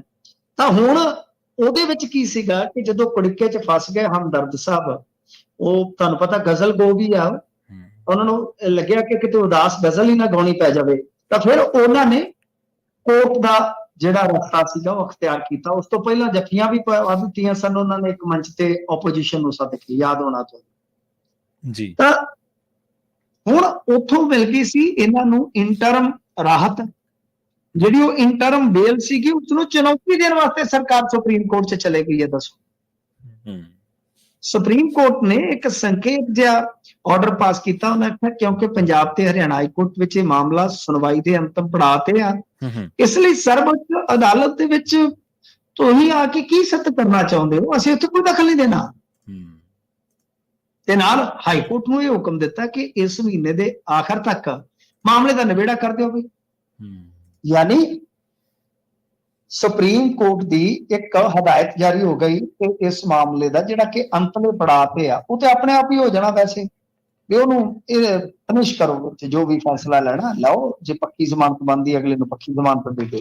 ਤਾਂ ਕਹਿਣ ਦਾ ਮਤਲਬ ਇਹ ਹੈ ਕਿ ਤੁਸੀਂ ਸਰਕਾਰ ਦੀ ਤੀਬਰਤਾ ਦੇਖੋ, ਸਰਕਾਰ ਦੀ ਤੇਜ਼ੀ ਵੇਖੋ। ਉਮਰਾ ਨੰਗਲ ਦੇ ਮਾਮਲੇ ਦੇ ਵਿੱਚ ਵੀ ਆਪਾਂ ਇਹ ਚੀਜ਼ ਜਿਹੜੀ ਆ ਉਹ ਵੇਖ ਸਕਦੇ ਆ, ਡੇਰਾ ਮੁਖੀ ਨਾਲ ਜਾਂ ਬੇਅਦਬੀਆਂ ਨਾਲ ਜੁੜੇ ਕੇਸਾਂ 'ਚ ਵੇਖ ਸਕਦੇ ਆ ਕਿ ਉੱਥੇ ਸਰਕਾਰ ਦਾ ਜਾਂ ਕਹ ਲਓ ਕਿ ਜਿਵੇਂ ਪੰਜਾਬ ਦੀਆਂ ਕੁਝ ਜਥੇਬੰਦੀਆਂ ਦੀ ਮੰਗ ਹੁੰਦੀ ਹੈ ਜਾਂ ਕੁਝ ਭਰਤੀਆਂ ਵਗੈਰਾ, ਤਾਂ ਉੱਥੇ ਸਰਕਾਰ ਕਦੇ ਵੀ ਬੇਰੁਜ਼ਗਾਰਾਂ ਨਾਲ ਨਹੀਂ ਖੜਦੀ, ਇਹਨਾਂ ਦੀ ਲੀਗਲ ਟੀਮ ਉੱਥੇ ਬਿਲਕੁਲ ਢਿੱਲੀ ਹੋ ਜਾਂਦੀ ਆ। ਤਾਂ ਇੱਥੇ ਖਾਸ ਜਿਹੜੇ ਰਾਜਸੀ ਕਹਿ ਲਓ ਕਿ ਅਦਾਵਤ ਵਾਲੇ ਮਾਮਲੇ ਆ, ਉਹਨਾਂ ਦੇ ਵਿੱਚ ਵੇਖੋ ਕਿੰਨੀ ਜਲਦੀ ਅਦਾਲਤ ਦਰ ਅਦਾਲਤ ਤਾਂ ਚੜ੍ਹਦੇ ਜਾਂਦੇ ਨੇ ਜੀ। ਬਿਲਕੁਲ। ਤੇ ਅਗਲੀ ਖਬਰ ਦੇ ਵੱਲ ਵਧੀਏ, ਗੱਲ ਕਰੀਏ ਮਨਜਿੰਦਰ ਸਿਰਸਾ ਦੀ। ਕਹਿੰਦੇ ਟਰੂਡੋ ਨੂੰ ਘੇਰਿਆ ਨੇ ਕੋਈ ਦਲਜੀਤ ਦੋਸਾਂਝ ਦੇ ਜਿਹੜਾ ਲਾਈਵ ਕੰਸਰਟ ਦੀ ਰਿਹਰਸਲ ਕਰ ਰਹੇ ਸੀ, ਉੱਥੋਂ ਟਰੂਡੋ ਦੀ ਉੱਥੇ ਸ਼ਮੂਲੀਅਤ ਦਾ ਕੋਈ ਮਾਮਲਾ ਜੀ? ਨਹੀਂ, ਮਨਜਿੰਦਰ ਸਿੰਘ ਸਿਰਸਾ ਮੈਨੂੰ ਸਮਝ ਨਹੀਂ ਆਉਂਦੀ ਕਿ ਕਿਉਂ। ਅਸਲ ਦੇ ਵਿੱਚ ਚਲੋ ਮੈਂ ਕਿਸੇ ਵੀ ਲੋਕਲ ਦੇਸ਼ ਦਾ ਜਿਹੜਾ ਮਾਮਲਾ ਹੁੰਦਾ ਨਾ, ਮੈਂ ਉਹਦੇ 'ਚ ਨਹੀਂ ਜ਼ਿਆਦਾ ਜਾਂਦਾ ਹੁੰਦਾ। ਸਾਨੂੰ ਤੁਹਾਡੇ ਵਾਂਗੂ ਖਬਰਾਂ ਮਿਲਦੀਆਂ ਨੇ, ਜਿਵੇਂ ਟਰੰਪ ਵਾਲਾ ਮਾਮਲਾ, ਮੈਂ ਜਾਣਾ ਨਹੀਂ ਚਾਹੁੰਦਾ। ਇੱਥੋਂ ਦੀ ਲੋਕਲ ਪੋਲਿਟਿਕਸ ਦਾ ਸ਼ਾਇਦ ਮੈਨੂੰ ਉਹਨਾਂ ਪਤਾ ਨਹੀਂ ਹੋਏਗਾ, ਪਰ ਇੱਕ ਚੀਜ਼ ਮੈਂ ਕਹਿਣਾ, ਸ਼ਾਇਦ ਕੁਝ ਲੋਕ ਮੇਰੇ ਨਾਲ ਸਹਿਮਤ ਹੋ ਜਾਣ, ਮੈਂ ਉਮੀਦ ਕਰਦਾ ਕਿ ਡੋਨਲਡ ਟਰੰਪ ਹੋਰਾਂ ਤੇ ਜੋ ਅਟੈਕ ਹੋਇਆ ਜੀ ਤੇ ਬਾਅਦ ਦੇ ਵਿੱਚ ਜੋ ਵੀ ਉੱਥੇ ਬਣਿਆ, ਉਹ ਭਲਾ ਕੀ ਹੈ? ਉਹ ਰਾਜਨੀਤੀ ਦੇ ਵਿੱਚ ਨਫ਼ਰਤ ਦੀ ਖੇਤੀ ਦਾ ਹੀ ਸਿੱਟਾ ਹੈ। ਇਹ ਗੱਲ ਕੋਈ ਮੰਨੇ ਜਾਂ ਨਾ ਮੰਨੇ, ਔਰ ਇਹ ਸਾਰੀ ਦੁਨੀਆ ਦਾ ਦੁਖਾਂਤ ਹੈ ਇਸ ਵੇਲੇ। ਇਹ ਸਾਰੀ ਦੁਨੀਆ ਦਾ ਦੁਖਾਂਤ ਹੈ ਕਿ ਲਗਾਤਾਰ ਨਫ਼ਰਤ ਫੈਲਾਈ ਜਾਂਦੀ ਆ। ਜਿਹੜੇ ਐਕਸਟ੍ਰੀਮ ਲੋਕ ਆ ਜਦੋਂ ਪਾਵਰ ਦੇ ਵਿੱਚ ਆ ਜਾਂਦੇ ਆ ਤਾਂ ਉਹ ਨਫ਼ਰਤ ਸਿਖਰ ਤੇ ਚਲੇ ਜਾਂਦੀ ਹੈ। ਸੋ ਮੈਂ ਉਸ ਚੀਜ਼ ਨੂੰ ਤੁਲਨਾਤਮਕ ਤੌਰ ਤੇ ਕਹਿ ਰਿਹਾ ਕਿ ਇਹ ਹਰੇਕ ਜਗ੍ਹਾ ਤੇ ਤੁਹਾਨੂੰ ਮਿਲੇ ਜੀ। ਤਾਂ ਪੋਲਿਟਿਕਸ ਕੀ ਹੈ, ਉਹ ਇਸੇ ਤਰ੍ਹਾਂ ਹੀ ਕਿਸੇ ਧਿਰ ਨੂੰ ਖੁਸ਼ ਕਰਦੀ ਹੈ, ਕਿਸੇ ਧਿਰ ਨੂੰ ਉਹ ਏਦਾਂ ਦਿਖਾਉਂਦੀ ਹੈ ਕਿ ਖਲਨਾਇਕ ਹੈ। ਤਾਂ ਇਹਨਾਂ ਚੀਜ਼ਾਂ ਦੇ ਨਤੀਜੇ ਫਿਰ ਤੁਹਾਡੇ ਸਾਹਮਣੇ ਆ, ਜੋ ਤੁਹਾਡੇ ਇੱਥੇ ਵਾਪਰਿਆ ਨਤੀਜੇ ਇਸ ਤਰ੍ਹਾਂ ਦੇ ਹੁੰਦੇ। ਸਾਡੇ ਇੱਥੇ ਅਸੀਂ ਇਹ ਨਤੀਜੇ ਵਹਿੰਦੇ ਰਹਿੰਦੇ ਹਾਂ। ਕਦੇ ਕੋਈ ਬੀਫ ਦੇ ਨਾਂ ਤੇ ਮਾਰ ਦਿੱਤਾ ਜਾਂਦਾ ਹੈ, ਕਦੇ ਕੋਈ ਜਕਾਰਾ ਲਾਉਣ ਦੇ ਨਾਂ ਤੇ ਮਾਰ ਦਿੱਤਾ ਜਾਂਦਾ ਹੈ, ਕੋਈ ਕਿਸੇ ਥਾਂ ਤੇ ਨਫ਼ਰਤ ਕੱਢ ਦਿੰਦਾ, ਕੋਈ ਕਿਸੇ ਥਾਂ ਤੇ ਨਫ਼ਰਤ ਕੱਢ ਦਿੰਦਾ। ਧਾਰਮਿਕ ਨਾਅਰੇ ਤੋਂ ਲੈ ਕੇ ਤੁਸੀਂ ਦੇਖੋ ਬੇਅਦਬੀਆਂ ਦੇ ਵਿੱਚ ਵੀ ਆਪਾਂ ਦੇਖਿਆ ਨਾ ਕਿੰਨਾ ਹੋਇਆ, ਹੀਰ ਜਾ ਕੇ ਕਤਲ ਹੋਣੇ ਸਟਾਰਟ ਹੋ ਗਏ। ਤਾਂ ਕਹਿਣ ਦਾ ਮਤਲਬ ਇਹ ਨਤੀਜੇ ਅਸੀਂ ਤਾਂ ਦੇਖਦੇ ਹਾਂ ਇੱਥੇ, ਅਸੀਂ ਇਹਨਾਂ ਚੀਜ਼ਾਂ ਨੂੰ ਵੇਖਦੇ ਹਾਂ, ਪਰ ਮਨਜਿੰਦਰ ਸਿੰਘ ਸਿਰਸਾ ਵਰਗਿਆਂ ਨੂੰ ਉਹ ਕਦੇ ਨਹੀਂ ਦਿਖਣਗੇ। ਤੇ ਦਿਖਿਆ ਕੀ ਆ ਯਾਰ, ਕੋਈ ਚਲੇ ਗਿਆ ਉੱਥੇ ਉਹਨੇ ਕੀ ਲਿਖ ਦਿੱਤਾ, ਪੰਜਾਬੀ ਗਾਈ ਕੀ ਬੋਲਦੇ ਉਹਨੂੰ ਅੰਗਰੇਜ਼ੀ ਚ GUY, ਮੈਂ ਬਾਬਾ ਗੇ ਨਹੀਂ ਕਰ ਰਿਹਾ, ਕੋਈ GUY ਸ਼ਾਇਦ, ਹਾਂਜੀ ਗਾਈ ਹੈ ਨਾ। ਸੋ ਗੱਲ ਇਹ ਆ ਕਿ ਜੇ ਉਹ ਲਿਖ ਦਿੱਤਾ ਤੇ ਕੀ ਹੋ ਗਿਆ?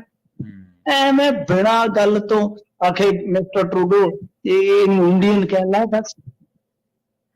ਤੂੰ ਕੌਣ, ਮੈਂ ਹਮ ਕਾ ਯਾਰ। ਪਤਾ ਕੀ ਹੁੰਦਾ ਇਹਨਾਂ ਨੂੰ, ਇਹ ਉਹ ਮਨਜਿੰਦਰ ਸਿੰਘ ਸਿਰਸਾ ਹੈ ਜਿਹਨੇ ਉਹ ਭਾਰਤ ਦੇ ਅਟੈਕ ਦੀ ਜਗ੍ਹਾ ਤੇ ਵੀਡੀਓ ਗੇਮਿੰਗ ਕੱਟ ਕੇ ਪਾਤੀ ਸੀ ਕਲਿੱਪ, ਜਦੋਂ ਸਟਰਾਈਕ ਹੋਇਆ, ਸਰਜੀਕਲ ਸਟਰਾਈਕ ਹੋਇਆ। ਇਹ ਇੰਨੀ ਕੁ ਕਹਿ ਲਓ ਕਿ ਜਾਣਕਾਰੀ ਰੱਖਦਾ ਹੈ। ਵੀਡੀਓ ਗੇਮਿੰਗ ਦੀ ਕਲਿੱਪ ਕਿਸੇ ਨੇ ਪਾਤੀ, ਇਹਨੇ ਚੱਕ ਕੇ ਉਹੀ ਸ਼ੇਅਰ ਕਰਤੀ ਸੀ। ਗੱਲ ਇਹ ਆ ਕਿ ਇੰਡੀਅਨ ਨੈਸ਼ਨੈਲਿਟੀ ਹੁੰਦੀ ਹੈ, ਕੌਮੀਅਤ ਇੰਡੀਅਨ ਹੀ ਹੈ। ਕਿਉਂਕਿ ਤੁਸੀਂ ਇਹਦੇ ਤੋਂ ਮੁਨਕਰ ਨਹੀਂ ਹੋਗੇ ਕਿ ਕਿਸੇ ਵੀ ਮੁਲਕ ਦੇ ਵਿੱਚ ਜਿਹੜਾ ਨੇਸ਼ਨ ਹੈ ਉਹਦੇ ਵਿੱਚ ਅਲੱਗ-ਅਲੱਗ ਚੀਜ਼ਾਂ ਹੁੰਦੀਆਂ, ਡਿਫਾਈਨ ਅਲੱਗ-ਅਲੱਗ। ਇਹਨਾਂ ਨੂੰ ਇਹ ਨਹੀਂ ਪਤਾ ਨਾ ਸਟੇਟ ਨੇਸ਼ਨ ਕੀ ਹੁੰਦਾ, ਕੀ ਹਿਸਾਬ ਕਿਤਾਬ ਹੁੰਦਾ, ਕੰਟਰੀ ਕਿਹਨੂੰ ਕਹਿੰਦੇ ਆ।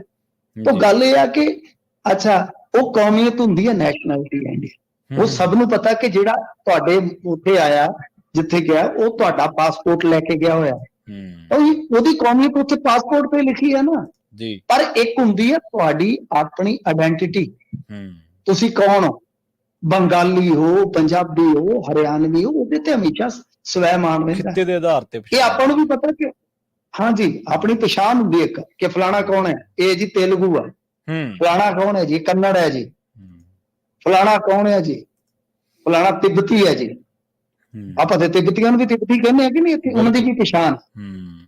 ਤਾਂ ਗੱਲ ਇਹ ਹੈ ਕਿ ਇਹ ਕਿੱਡੀ ਕੁ ਗੱਲ, ਇਹਨੂੰ ਸਮਝਣ ਦੀ ਜ਼ਰੂਰਤ ਹੈ ਯਾਰ। ਤਾਂ ਉਹ ਹੁਣ ਇੱਕ ਪਸੂੜੀ ਪਾ ਕੇ ਦੱਸ, ਉਹ ਤੇ ਹੁਣ 4 ਹੋਰ ਜਵਾਬ ਦੇਊਗੇ। ਠੀਕ ਹੈ, ਟਰੂਡੋ ਵੀ ਤੁਹਾਨੂੰ ਪਤਾ ਹੈ ਨਾ ਕਿ ਉਹਨਾਂ ਦੀ ਵੀ ਵੋਟ ਦੀ ਲੋੜ ਹੈ। ਹਾਂ ਬਿਲਕੁਲ, ਉਹ ਆਪਦੇ ਹਿਸਾਬ ਨਾਲ, ਇਹ ਸੱਚ ਨੇ, ਹਕੀਕਤਾਂ ਨੇ। ਤਾਂ ਗੱਲ ਇਹ ਆ ਕਿ ਉਹ ਆਪਦੇ ਹਿਸਾਬ ਨਾਲ, ਚਲੋ ਉਹਨਾਂ ਦੀ ਸ਼ਬਦ ਚੋਣ ਹੋਏਗੀ। ਜੇ ਪੰਜਾਬੀ ਵੀ ਕਹਤਾ ਕੀ ਸਮੱਸਿਆ, ਉਹ ਇੰਡੀਅਨ ਵੀ ਹੈ, ਪੰਜਾਬੀ ਵੀ, ਫਿਰ ਕਿੱਡੀ ਕੁ ਗੱਲ ਆ। ਤਾਂ ਇਹਦੇ ਵਿੱਚ ਹੁਣ ਮੈਂ ਉਹੀ ਤੁਹਾਨੂੰ ਦੱਸ ਰਿਹਾ ਨਾ ਕਿ ਇਹ ਨਫ਼ਰਤ ਵਧਾਉਣ ਵਾਲੀ ਗੱਲ ਆ ਕਿ ਤੂੰ ਇੱਕ ਤਰ੍ਹਾਂ ਨਾਲ ਇੰਡਾਇਰੈਕਟਲੀ ਕੀ ਕਹਿਣ ਦਾ ਯਤਨ ਹੈ ਕਿ ਵੀ ਇੰਡੀਅਨ ਕਹੋ, ਪੰਜਾਬੀ ਕੀ ਗੱਲ ਹੈ ਵੀ ਪੰਜਾਬੀ ਤੁਸੀਂ ਉੱਥੇ ਕੀ ਜੋੜ ਰਹੇ ਹੋ, ਖਾਲਿਸਤਾਨ ਨਾਲ ਜੋੜ ਰਹੇ ਹੋ। ਵੀ ਉਹ ਇਹ ਤਾਂ ਕਹਿ ਨਹੀਂ ਉਹਨੇ ਕਿ ਵੀ ਖਾਲਿਸਤਾਨੀ ਹੈ। ਤੁਹਾਡਾ ਢਿੱਡ ਕਾਹਤੋਂ ਦੁਖਦਾ ਕਿ ਪੰਜਾਬੀ ਲਿਖਣ ਤੇ ਵੀ ਤੁਹਾਨੂੰ ਪੀੜ ਹੈ ਜੀ। ਤੇ ਜੇ ਪੰਜਾਬੀ ਲਿਖਣ ਤੇ ਇੰਨੀ ਪੀੜ ਆ, ਆਪਦੇ ਆਪ ਨੂੰ ਨਾਂ ਦੇ ਨਾਲ ਸਿਰਸਾ ਕਢਾ ਦਿਓ, ਕਿਉਂਕਿ ਤੁਹਾਡੀ ਪਛਾਣ ਮਨਜਿੰਦਰ ਸਿੰਘ ਸਿਰਸਾ ਦੇ ਨਾਮ ਤੇ ਜੇ ਹੈਗੀ ਹੈ ਨਾ, ਸਿਰਸਾ ਇੱਕ ਪੰਜਾਬੀ ਨੇਤਾ ਦੇ ਤੌਰ ਤੇ, ਸਿੱਖ ਨੇਤਾ ਦੇ ਤੌਰ ਤੇ ਆ। ਪਰ ਜਦੋਂ ਵੀ ਮਨਜਿੰਦਰ ਸਿੰਘ ਸਿਰਸਾ, ਮਨਜਿੰਦਰ ਤਾਂ ਕਈ ਨੇ, ਜਦੋਂ ਸਿਰਸਾ ਹੁੰਦਾ ਤਾਂ ਇੱਕ ਪੰਜਾਬੀ ਆਗੂ ਦੀ, ਇੱਕ ਸਿੱਖ ਆਗੂ ਦੀ ਛਵੀ ਉੱਭਰਦੀ ਹੈ ਨਾ, ਆਪਣੇ ਸਾਹਮਣੇ ਬਿੰਬ ਬਣਦਾ ਕਿ ਉਹ ਮਨਜਿੰਦਰ ਸਿੰਘ ਸਿਰਸਾ ਯਾਰ। ਪਹਿਲਾਂ ਜਿਹੜੇ ਸੁਖਬੀਰ ਸਿੰਘ ਬਾਦਲ ਦੇ ਨਾਲ ਉਹਦਾ ਬਸਤਾ ਬੁਸਤਾ ਚੁੱਕਦੇ ਹੁੰਦੇ ਸੀ, 1-2 ਜਿਪਸੀਆਂ ਮਿਲੀਆਂ ਸੀਗੀਆਂ, ਇੱਧਰ ਉੱਧਰ ਤੁਰੇ ਫਿਰਦੇ ਸੀ। ਫਿਰ ਬਾਅਦ ਦੇ ਵਿੱਚ ਅਚਾਨਕ ਕਹਿ ਲਓ ਕਿ ਜਗਾੜੂ ਬੰਦੇ ਦੀ ਨਿਗਾਹ ਪਈ, ਉਹਨਾਂ ਕਿਹਾ ਆ ਜਾਓ ਜੀ ਤੁਹਾਡੀ ਜ਼ਰੂਰਤ ਹੈ। ਤਾਂ ਤੁਸੀਂ ਜ਼ਰੂਰਤ ਪੂਰੀ ਕਰਨ ਗਏ ਹੋ, ਬਦਲੇ ਚ ਜ਼ਰੂਰਤਾਂ ਆਪਦੀਆਂ ਪੂਰੀਆਂ ਕਰਵਾ। ਤਾਂ ਮੈਨੂੰ ਨਹੀਂ ਲੱਗਦਾ ਇਹ ਸਬਕ ਲੈ ਰਹੇ ਆ। ਅੱਛਾ, ਉਲਟਾ ਹੋਰ ਤੁਹਾਨੂੰ ਦੱਸ ਦੇਣਾ, ਇਹਨਾਂ ਦੇ ਭਾਜਪਾ ਦੇ ਇੱਕ ਲੀਡਰ ਨੇ ਤੇ ਜਿਹੜਾ ਉਹ ਕਰੁੱਕ ਹੈ, ਕਰੁੱਕ ਨਾਂ ਹੀ ਹੈ ਨਾ ਉਹਦਾ, ਜਿਹੜਾ ਹਮਲਾਵਰ ਸੀ, ਉਹਨੂੰ ਵਾਮਪੰਥੀ ਦੱਸਦਾ। ਅੱਛਾ, ਦੱਸੋ ਤੁਹਾਡੇ ਅਮਰੀਕਾ ਚ FBI ਨੂੰ ਹਾਲੇ ਤੱਕ ਉਹਦੇ ਵਿਚਾਰਧਾਰਕ ਲਿੰਕ ਨਹੀਂ ਲੱਭੇ ਹੋਣੇ ਜੀ। ਇਹਨਾਂ ਨੇ WhatsApp ਤੇ ਲੱਭਤੇ। ਤਾਂ ਗੱਲ ਇਹ ਆ ਕਿ ਸੋ ਇਹੋ ਜਿਹੀ ਹਾਲ ਹੈ, ਸਬਕ ਲੈਣਾ ਚਾਹੀਦਾ। ਇਹੋ ਜਿਹੀਆਂ ਚੀਜ਼ਾਂ ਚ ਕੁਛ ਨਹੀਂ ਹੋਏ। ਜੀਓ ਪੋਲਿਟਿਕਸ ਹੈ, ਉਹਦੇ ਚ ਟਰੂਡੋ ਹੋਰਾਂ ਦੀ ਆਪਣੀ ਰਾਜਨੀਤੀ ਆ, ਮੋਦੀ ਸਾਹਿਬ ਹੋਰਾਂ ਦੀ ਆਪਣੀ ਰਾਜਨੀਤੀ ਆ। ਪਰ ਘੱਟੋ ਘੱਟ ਇਸ ਤਰ੍ਹਾਂ ਦੀ ਜਿਹੜੀ ਸਾਡੀ ਆਪਣੀ ਆਇਡੈਂਟੀਟੀ ਆ ਯਾਰ, ਉਹਨੂੰ ਤਾਂ ਨਾ ਮਾਰੋ ਤੁਸੀਂ। ਕੌਮੀਅਤ ਉਹੀ ਰਹਿਣੀ ਆ। ਜਿਹੜਾ ਵੀ ਬੰਦਾ ਇੰਡੀਅਨ ਪਾਸਪੋਰਟ ਤੇ ਜਾਏਗਾ ਤੇ ਉਹਦੇ ਤੇ ਲਿਖੀ ਹੁੰਦੀ ਹੈ ਨਾ, ਤੁਸੀਂ ਆਪਦਾ ਪਾਸਪੋਰਟ ਚੈੱਕ ਕਰ ਲਿਓ। ਤੇ ਫਿਰ ਵਾਰ ਇਹ ਢੰਡੋਰਾ ਪਿੱਟਣ ਦੀ ਕੀ ਜ਼ਰੂਰਤ ਹੈ? ਉਹਦੀ ਪੱਗ, ਉਹਦੀ ਆਪਣੀ ਪਛਾਣ, ਉਹਦੀ ਸਭ ਕੁਝ ਹੈ ਜੀ ਬਿਲਕੁਲ। ਨਾਲੇ ਫਿਰ ਤੁਸੀਂ ਵੀ ਮਨਜਿੰਦਰ ਸਿੰਘ ਇੰਡੀਅਨ ਹੀ ਰੱਖ ਲਓ ਆਪਦਾ ਨਾਂ, ਫਿਰ ਸਿਰਸਾ ਵੀ ਨਾ ਰੱਖੋ। ਤੁਹਾਡੀ ਦੇਖੋ ਸਿਰਸਾ ਪੰਜਾਬ ਦਾ ਹਿੱਸਾ ਸੀਗਾ ਨਾ, ਪੰਜਾਬ ਹੀ ਸੀ ਸਾਰਾ, ਚਲੋ ਉਹ ਹਰਿਆਣਾ ਬਣ ਗਿਆ ਹਨਾ। ਜੇ ਤੁਸੀਂ ਆਪਦੇ ਨਾਮ ਨਾਲ ਨਿਕਨੇਮ ਕਰਕੇ ਕਰ ਲਓ ਕੋਈ ਵੀ, ਤਾਂ ਫਲਾਣਾ ਸਰ ਤੁਹਾਨੂੰ ਕੋਈ ਨਹੀਂ ਜਾਣੇ। ਜਦ ਤੁਹਾਡੇ ਨਾਮ ਦੇ ਨਾਲ ਮਨਜਿੰਦਰ ਸਿੰਘ ਸਿਰਸਾ ਲੱਗਦਾ ਤਾਂ ਅਗਲਾ ਫੱਟ ਸਮਝਦਾ ਕਿ ਉਹ ਪੰਜਾਬੀ ਲੀਡਰ ਸਿੱਖ ਲੀਡਰ। ਤਾਂ ਫਿਰ ਕੱਲ ਮਤਲਬ ਨੂੰ ਤੁਹਾਨੂੰ ਤੁਸੀਂ ਇਹ ਵੀ ਕਹਿ ਦਿਓ ਕਿ ਮੈਨੂੰ ਇੰਡੀਅਨ ਲੀਡਰ ਕਹੋ। ਹਾਂਜੀ, ਨਹੀਂ ਮਿੰਟੂ ਜੀ, ਇਹ ਤਾਂ ਮਤਲਬ ਚਲੋ ਤੁਸੀਂ ਬੜੀ ਤਫਸੀਲ ਦੇ ਨਾਲ ਦੱਸਿਆ। ਦੇਖੋ, ਇਹ ਤਾਂ ਕੌਮਾਂ ਦੀ ਪਛਾਣ ਨੂੰ ਵੀ ਨਿਰਧਾਰਤ ਕਰਨ ਵਾਲੀ ਗੱਲ ਹੈ ਨਾ, ਵੀ ਕੌਮਾਂ ਦੀ ਆਪਣੀ ਪਛਾਣ ਹੁੰਦੀ ਹੈ, ਕਿ ਜਿਵੇਂ ਤੁਸੀਂ ਕਿਹਾ ਕੰਨੜ ਦੀ ਆਪਣੀ ਪਛਾਣ ਹੈ, ਕੇਰਲ ਹੈ, ਕੋਈ ਤਾਮਿਲ ਹੈ, ਕੋਈ ਨੈਸ਼ਨੈਲਿਟੀ ਚਲੋ ਮੰਨ ਲਿਆ ਅਲੱਗ ਚੀਜ਼ ਹੈ। ਨੈਸ਼ਨੈਲਿਟੀ ਹਾਂ, ਹੋ ਗਈ, ਕੌਮੀਅਤ ਪਛਾਣ ਇੱਕ ਅਲੱਗ। ਹਾਂਜੀ, ਤੇ ਦੇਸ਼ ਦੀ ਬਾਉਂਡਰੀ ਚ ਰਹਿਣ ਵਾਲੇ ਦੀ ਨੈਸ਼ਨੈਲਿਟੀ ਉਹ ਹੋ ਗਈ, ਠੀਕ ਹੈ। ਪਰ ਇੱਕ ਹੁੰਦਾ ਆਪਣੀ ਆਇਡੈਂਟੀਟੀ। ਹਾਂਜੀ, ਬਿਲਕੁਲ। ਕਿਸ ਸੱਭਿਆਚਾਰ ਚੋਂ ਆ ਰਿਹਾ, ਹਾਂ, ਕਿਸ ਕੌਮ ਚੋਂ ਆ ਰਿਹਾ, ਕਿਸ ਸੱਭਿਆਚਾਰ ਚੋਂ ਆ ਰਿਹਾ, ਕਿਸ ਖਿੱਤੇ ਚੋਂ ਆ ਰਿਹਾ, ਵੱਖੋ ਵੱਖਰੀ ਪਛਾਣ ਹੈ। ਕਿਸ ਖਿੱਤੇ ਚੋਂ ਆ ਰਿਹਾ, ਤਾਂ ਤੁਸੀਂ ਉਹਦੀ ਪਛਾਣ ਨੂੰ ਥੋੜੀ ਨਿਲ ਕਰ ਸਕਦੇ ਹੋ, ਮਨਫੀ ਕਰ ਸਕਦੇ ਹੋ। ਯਾਰ ਬੰਗਾਲੀ ਨੂੰ ਬੰਗਾਲੀ ਨਾ ਕਹੀਏ ਤਾਂ ਹੋਰ ਕੀ ਕਹੀਏ? ਅਸੀਂ ਬਿਹਾਰ ਵਾਲਿਆਂ ਨੂੰ ਬਿਹਾਰੀ ਕਹਿੰਦੇ ਆ ਕਿ? ਸਹੀ, ਬਿਲਕੁਲ ਬਿਲਕੁਲ। ਇਹ ਤਾਂ ਕਹਿਣਗੇ ਕੱਲ ਨੂੰ ਕਿ ਭਾਈ ਉਹਨਾਂ ਨੂੰ ਯੂਪੀ ਬਿਹਾਰ ਵਾਲਿਆਂ ਨੂੰ ਵੀ ਨਾ ਏਦਾਂ ਕਹੋ, ਤੇ ਫਿਰ ਉਹਨਾਂ ਨੂੰ ਇੰਡੀਅਨ ਕਿਆ ਕਰੋ ਜਦੋਂ ਪੰਜਾਬ ਤੋਂ ਆਉਣ। ਤੇ ਫਿਰ ਪ੍ਰਧਾਨ ਮੰਤਰੀ ਵੀ ਨਾ ਕਹਿਣ ਵੀ ਮੈਂ ਗੁਜਰਾਤੀਆਂ ਦੇ ਵਪਾਰ ਮੈਨੂੰ ਆਉਂਦਾ, ਮੇਰੇ ਤਾਂ ਹੱਡਾਂ ਦੇ ਵਿੱਚ ਹੈ, ਮੇਰੇ ਬਲੱਡ ਦੇ ਵਿੱਚ ਹੈ। ਬਿਲਕੁਲ। ਫਿਰ ਜਿੱਥੇ ਜਾਂਦੇ ਉੱਥੇ ਰਿਸ਼ਤਾ ਗੰਢ ਲੈਂਦੇ ਨੇ। ਹਾਂਜੀ ਹਾਂਜੀ, ਬਿਲਕੁਲ। ਉਹ ਇਹ ਚੀਜ਼ ਹੁੰਦੀ ਹੈ, ਇਹ ਉਪ ਰਾਸ਼ਟਰਵਾਦ ਹੁੰਦਾ, ਉਹ ਰਾਸ਼ਟਰਵਾਦ ਆ। ਇਹਨਾਂ ਚੀਜ਼ਾਂ ਪਰ ਗੱਲ ਤੇ ਹੈ ਕਿ ਇਹਨਾਂ ਨਾਲ ਮੱਥਾ ਕੌਣ ਮਾਰੇ ਜੀ। ਇਹਨਾਂ ਨੇ WhatsApp ਦੇ ਆਧਾਰ ਤੇ ਚੱਲਣਾ ਹੁੰਦਾ, ਜੋ ਉੱਥੋਂ ਆ ਗਿਆ ਮੈਸੇਜ ਕਿ ਬੋਲ ਬਾਈ ਸਰਸਾ, ਬੋਲ ਗਏ ਨੇ ਬਸ। ਬਿਲਕੁਲ ਬਿਲਕੁਲ। ਇਹ ਦੇਖੋ WhatsApp ਦੇ ਮੁਤਾਬਕ ਤਾਂ ਇਹਨਾਂ ਨੇ ਤਾਂ ਫਿਰ ਉਹ ਜਿਹੜੀ ਆਜ਼ਾਦੀ ਹੈ ਉਹ ਵੀ 99 ਸਾਲਾਂ ਲੀਜ਼ ਤੇ ਹੈ। ਉਹ WhatsApp ਦੇ ਅੰਕੜੇ ਬੜੇ ਰੌਚਕ ਹੈ ਇਹਨਾਂ ਦੇ। ਬਿਲਕੁਲ ਬਿਲਕੁਲ, ਕਿੰਨਾ ਰੌਲਾ ਪਾਈ ਰੱਖਿਆ ਇਹਨਾਂ ਨੇ। ਹਾਂਜੀ ਬਿਲਕੁਲ। ਮਿੰਟ ਜੀ, ਅਗਲੀ ਖਬਰ। ਇਹਨਾਂ ਦੀ MP ਹੈ ਜਿਹੜੀ ਕੰਗਣਾ ਰਣੌਤ, ਉਹ ਤੇ ਮੰਨਦੀ ਨਹੀਂ, ਉਹ ਕਹਿੰਦੀ ਦੇਸ਼ ਦਾ ਪ੍ਰਧਾਨ ਮੰਤਰੀ ਪਹਿਲਾਂ ਸੁਭਾਸ਼ ਚੰਦਰ ਬੋਸ ਸੀ ਤੇ ਆਜ਼ਾਦੀ ਸਾਨੂੰ ਮਿਲੀ 14 ਚ। ਜੀ ਜੀ, ਬਿਲਕੁਲ ਬਿਲਕੁਲ। ਤੇ ਮਿੰਟੂ ਜੀ, ਅਗਲੀ ਖਬਰ ਦੇ ਵੱਲ ਵਧੀਆ ਗੱਲ ਕਰੀਏ। ਕਿਸਾਨੀ ਦੀ ਪੰਜਾਬ ਦੀਆਂ ਕਈ ਅਖਬਾਰਾਂ ਫਰੋਲੀਆਂ, ਪਰ ਟਾਵੀ ਟੱਲੀ ਅਖਬਾਰ ਦੇ ਵਿੱਚ ਹੀ ਇਹ ਖਬਰ ਹੈ। ਕਈ ਤਾਂ ਅਦਾਰੇ ਆ ਉਹ ਤਾਂ ਇਹਨਾਂ ਖਬਰਾਂ ਨੂੰ ਤਰਜੀਹ ਵੀ ਨਹੀਂ ਦਿੰਦੇ। ਮੈਂ ਦੇਖ ਰਿਹਾ ਸੀਗਾ ਧਿਆਨ ਦੇ ਨਾਲ। ਬੜੇ ਨਰਮੇ ਤੇ ਗੁਲਾਬੀ ਸੁੰਡੀ ਦਾ ਹਮਲਾ ਹੋ ਗਿਆ ਜੀ। ਤੇ ਦੱਸਦੇ ਆ ਕਿ ਜਿਹੜੇ ਆਪਣੇ ਜ਼ਿਲ੍ਹੇ ਲੱਗਦੇ ਨੇ, ਚਾਹੇ ਬਠਿੰਡਾ, ਚਾਹੇ ਉਹ ਹਰਿਆਣਾ ਰਾਜਸਥਾਨ ਸਰਹੱਦ ਦੇ ਨਾਲ, ਉੱਥੇ ਕਾਫੀ ਮਾੜਾ ਹਾਲ ਹੈ। ਦੇਖੋ, ਗੱਲ ਇਹ ਆ ਸਰ ਕਿ ਹੁਣ ਉਹੀ ਚੱਕਰ ਹੈ ਨਾ ਕਿ ਖਬਰਾਂ ਇਸ ਤਰ੍ਹਾਂ ਦੀਆਂ ਕਰੇਗਾ ਲੋਕ ਪੱਖੀ, ਤੇ ਉਹੀ ਹੋ ਨਾ ਜਿਹੜਾ ਬੰਦਾ ਸਰਕਾਰ ਤੋਂ ਕੁਝ ਟੌਫੀ ਵਗੈਰਾ ਲੈ ਕੇ ਚੂਸਦਾ ਨਹੀਂ ਹੈ, ਜਿਹਦੇ ਮੂੰਹ 'ਚ ਇਹੋ ਜਿਹੀਆਂ ਚੀਜ਼ਾਂ ਹੈਗੀਆਂ ਨੇ ਬਈ, ਟੌਫੀ ਹੈ, ਲੋਲੀਪੌਪ ਹੈ, ਚਾਕਲੇਟ ਹੈ, ਉਹ ਆਪੋ ਆਪਦੇ ਹਿਸਾਬ ਨਾਲ ਹੈ ਜੀ ਜੀ, ਤਾਂ ਉਹ ਫਿਰ ਬੋਲਣ ਜੋਗਾ ਹੈ ਹੀ ਨਹੀਂ। ਤਾਂ ਹੁਣ ਬਹੁਤਿਆਂ ਦਾ ਇਹੋ ਹੀ ਹਾਲ ਆ। ਦੇਖੋ, ਦੋ ਚੀਜ਼ਾਂ ਹੋਈਆਂ ਨੇ ਨਾਲੋਂ ਨਾਲ। ਇੱਕ ਤੇ ਖਾਦ ਘੁਟਾਲਾ ਹੋ ਗਿਆ, ਤੇ ਖੇਤੀ ਮੰਤਰੀ ਖੁੱਡੀਆਂ ਸਾਹਿਬ ਨੇ ਤਾਂ ਕੋਈ ਆਪਾਂ ਜੇ ਕਹਿ ਲਈਏ ਕਿ ਇਲਜ਼ਾਮ ਕਿਸੇ ਨੇ ਕੋਈ ਖੁੱਡੀਆਂ ਸਾਹਿਬ ਤੇ ਨਹੀਂ ਲਾਇਆ, ਪਰ ਕੀ ਕੋਈ ਜ਼ਿੰਮੇਵਾਰੀ ਨਹੀਂ ਹੈਗੀ? ਬਿਲਕੁਲ। ਜਿਹੜਾ DAP ਤੁਹਾਡੇ ਕਾਰਜਕਾਲ ਚ ਵਿਕਿਆ, ਮੇਰੇ ਇਲਾਕੇ ਦੇ ਨੇ, ਮੇਰੇ ਸਤਿਕਾਰਯੋਗ ਨੇ, ਵੱਡੇ ਭਰਾ ਨੇ ਆਪਣੇ, ਪਰ ਜਿੱਥੇ ਮਾਈਕ ਫਸਟ ਹੈ, ਜਿਵੇਂ ਨਾ ਅਮਰੀਕਾ ਫਸਟ, ਅਮਰੀਕਨ ਫਸਟ, ਉਦਾਂ ਸਾਡੇ ਲਈ ਸਾਡਾ ਮਾਈਕ ਫਸਟ ਹੈ। ਤੇ ਦੇਖੋ, ਗੱਲ ਇਹ ਆ ਕਿ ਬਈ ਜੇ ਹੁਣ ਗੱਲ ਆਪਾਂ ਘਪਲੇ ਤੇ ਲੈ ਜਾਂਦੇ ਹਾਂ ਕਿ ਫਰਮਾਂ ਦੇ ਥਰੂ ਤੁਸੀਂ ਖਰੀਦ ਰਹੇ ਹੋ, ਤਾਂ ਤੁਹਾਡੀ ਕੋਈ ਜ਼ਿੰਮੇਵਾਰੀ ਤੇ ਬਣਦੀ ਹੈ ਨਾ, ਕਿਉਂਕਿ ਫਾਸਫੋਰਸ ਜਿਹੜਾ 46% ਹੋਣਾ ਚਾਹੀਦਾ ਉਹ 20 ਨਿਕਲ ਰਿਹਾ। ਇਹਦਾ ਮਤਲਬ ਕਿ ਮਿੱਟੀ ਦੇਣ ਦਾ। ਹੁਣ ਜਦੋਂ ਸੈਂਪਲ ਫੇਲ ਹੋ ਗਏ, ਜਦੋਂ ਰਿਪੋਰਟਾਂ ਆ ਗਈਆਂ, ਤੇ ਹੁਣ ਕਹਿੰਦੇ ਜੀ ਕਾਰਵਾਈ ਕਰਾਂਗੇ। ਔਲਾਦ ਤੇ ਇਹ ਆ ਹਜ਼ੂਰ ਕਿ ਅਸਲੀ ਮੈਕੈਨਿਜ਼ਮ ਤੁਹਾਡਾ, ਅਸਲੀ ਸਰਕਾਰ ਦੀ ਕਾਰਕਰਦਗੀ ਉਹ ਤੇ ਇਸ ਗੱਲ ਤੇ ਨਿਰਭਰ ਕਰਦੀ ਹੈ ਨਾ ਕਿ ਫੰਨੇ ਖਾਂ ਹੈ ਕਿ ਜਾਂ ਬਿਲਕੁਲ ਨਲਾਇਕ ਆ, ਕਿ ਜੇਕਰ ਤੁਸੀਂ ਇਸ ਤਰ੍ਹਾਂ ਦੀਆਂ ਚੀਜ਼ਾਂ ਦੀ ਅਗਾਊ ਰੋਕਥਾਮ ਕਰੋ ਤਾਂ ਇਹੋ ਹਾਲ ਆ। ਹੁਣ ਇੱਕ ਪਾਸੇ ਝੋਨੇ ਤੁਰਨੀ ਡੇ, ਮੀਂਹ ਘੱਟ ਪੈ ਰਹੇ ਨੇ ਐਤਕੀ, ਦੂਜੇ ਪਾਸੇ DAP ਵਗੈਰਾ ਦੇ ਆ ਰੋਣੇ ਰੱਟੇ। ਅਸਲ ਗੱਲ ਇਹ ਆ ਕਿ ਨਰਮੇ ਦਾ ਵੀ ਇਹੋ ਹਾਲ ਹੈ। ਨਰਮੇ 'ਚ ਬਹੁਤ ਵੱਡੇ ਹੱਦ ਤੱਕ ਜਿਹੜਾ ਉਹ ਹੈਗਾ ਨਾ, ਬੀ ਬਲੈਕ 'ਚ ਵਿਕ ਜਾਂਦਾ ਹੈ, ਮਾੜਾ ਬੀ ਆ ਜਾਂਦਾ, ਉਹ ਕਿਤੇ ਨਾ ਕਿਤੇ ਜ਼ਿੰਮੇਵਾਰ ਰਿਹਾ।